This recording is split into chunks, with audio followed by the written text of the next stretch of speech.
FBI Director James Comey about his decision not to recommend charges against Hillary Clinton. Hello, everybody. I'm Cheryl Casoni. I'm in for Trish Regan today, and welcome to the Intelligence Report. On Tuesday, Comey outlined a laundry list of what sounded like crimes by the former Secretary of State in her handling of classified emails. He then took a right turn and let her off the hook, calling her careless but not criminal. Today, Comey was forced to explain the difference. I see evidence of great carelessness, but I do not see evidence that is sufficient to establish that Secretary Clinton or those with whom she was corresponding both talked about classified information on email and knew when they did it, they were doing something that was against the law. No reasonable prosecutor would bring the second case in 100 years focused on gross negligence. Well, we're going to look at the political implications in a moment, but first, the legal ones with prosecuting attorney Brian Claypool. Brian, your initial thoughts on the testimony today as an attorney?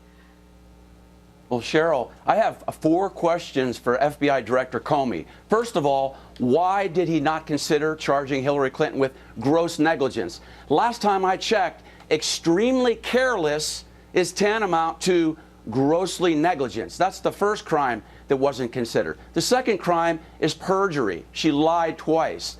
The third crime is obstruction of justice. And the fourth crime I just researched is tampering with evidence. 30,000 emails were destroyed. I'm a lawyer, and I will tell you, Cheryl, that lawyers make recommendations to clients, but clients make the ultimate decision on making it on whether these emails were to be destroyed or not. You know, Brian, I want to get your thoughts on a line of questioning from Congressman Trey Gowdy today. And it looked like the strategy of House Republicans to start to focus on whether or not she lied to them. And listen to what Congressman Gowdy had to say during the hearing. I want to get your reaction on the other side. Secretary Clinton said she never sent or received any classified information over her private email. Was that true? Our investigation found that there was classified information sent. So it was not true? Right. That's what I said. Secretary Clinton said there was nothing marked classified on her emails either sent or received. Was that true? That's not true. There were a small number of portion markings on, I think, 3 of the documents. Secretary Clinton said, I did not email any classified material to anyone on my email. There is no classified material. Was that true?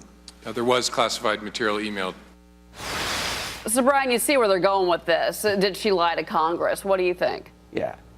I mean, come on, Cheryl. He just admitted. I mean, she clearly misled the investigators during this investigation. And I have another question for you, and him, and Comey. Why did they wait until the end of the investigation to question the person, Hillary Clinton, who's at the heart of the investigation?